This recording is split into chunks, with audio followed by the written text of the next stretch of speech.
باور کنید یا نکنید، باور شوید یا نشوید، باور به کسی بدهید یا ندهید، دیگر جایی که تو هویت نداری هیچ معنی ندارد. أسعد كم خلقك يا حمي خلقك بكيفن وفوشن وذوقي وانا هاي من إيجار كذوق نينا يعني عاجز بم يعني بو عيال خواهي. باید گفت چرا موانعی هست تا انسان‌ها نتوانند به خانه و خانوادهشون برسند.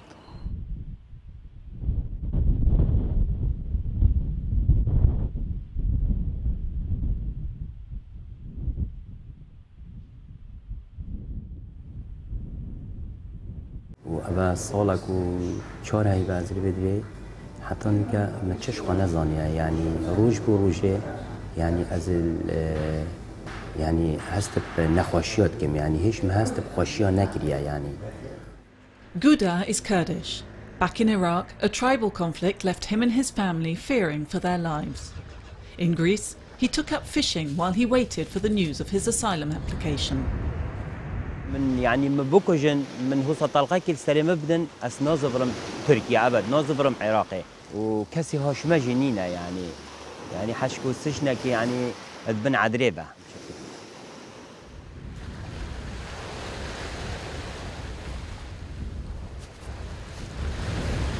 بري نوكال تاتم بخا سنارخاتنا وتاتم سر بحرين بخا ماسيد قلتن يعني او جوا كيف كيما بخا شيت قلت بخاب وعيال خا بشتينجي يعني بشتي رفض دويب ومهات هدي من ذوق نما يعني أبغى من السيناريو خاهم من دان حوالي برادر إخوان قلت يا بابا لو من يعني من ذوق البحري وماصيا جنما بشتي رفض دويب ومهاتي يعني نكاس هم نظام تشبكم يعني أس يعني أن منافد بتشم كان بيجاري يعني إنه كأس كم هميه بيوان آخرتنا من أكازي بونا تشكن شو بيجم بيج يعني دي شابت أمي مينين دي مبين أم بتشن رابم بتشن عراقي مشكلة بو ما تشبت ماجي بقرن ماجي بكوجين. At the end of January, there were 1,700 refugees living in the camp on Samos waiting for their request for asylum in Europe to be examined. Some had been waiting for more than a year. They arrive full of hope. They arrive somehow relieved that, oh, perhaps I made it. I arrived to safety. And then they have to deal with this whole situation that is actually a dead end.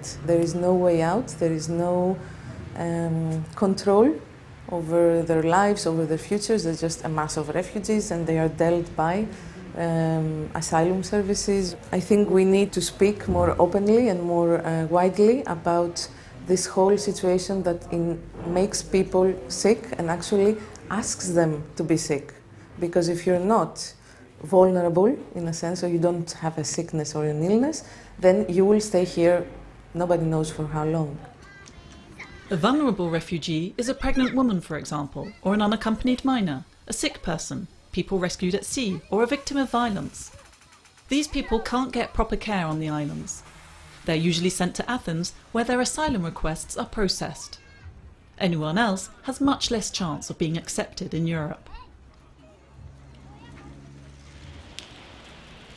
All the refugees stuck on the island dream of getting to Athens, the Greek capital. But once there, a new set of obstacles awaits them.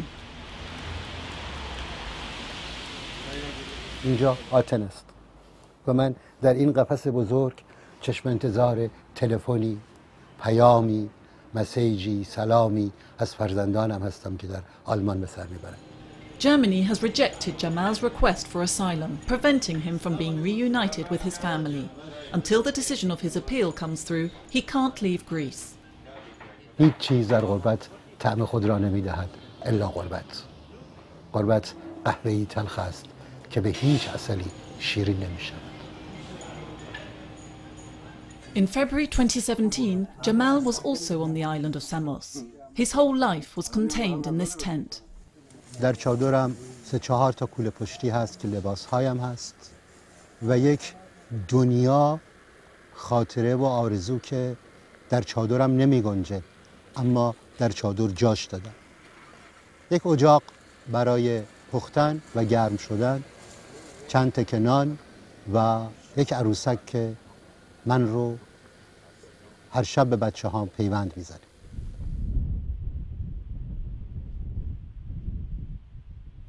He brought his memories, his children's toys and his suffering with him to Athens.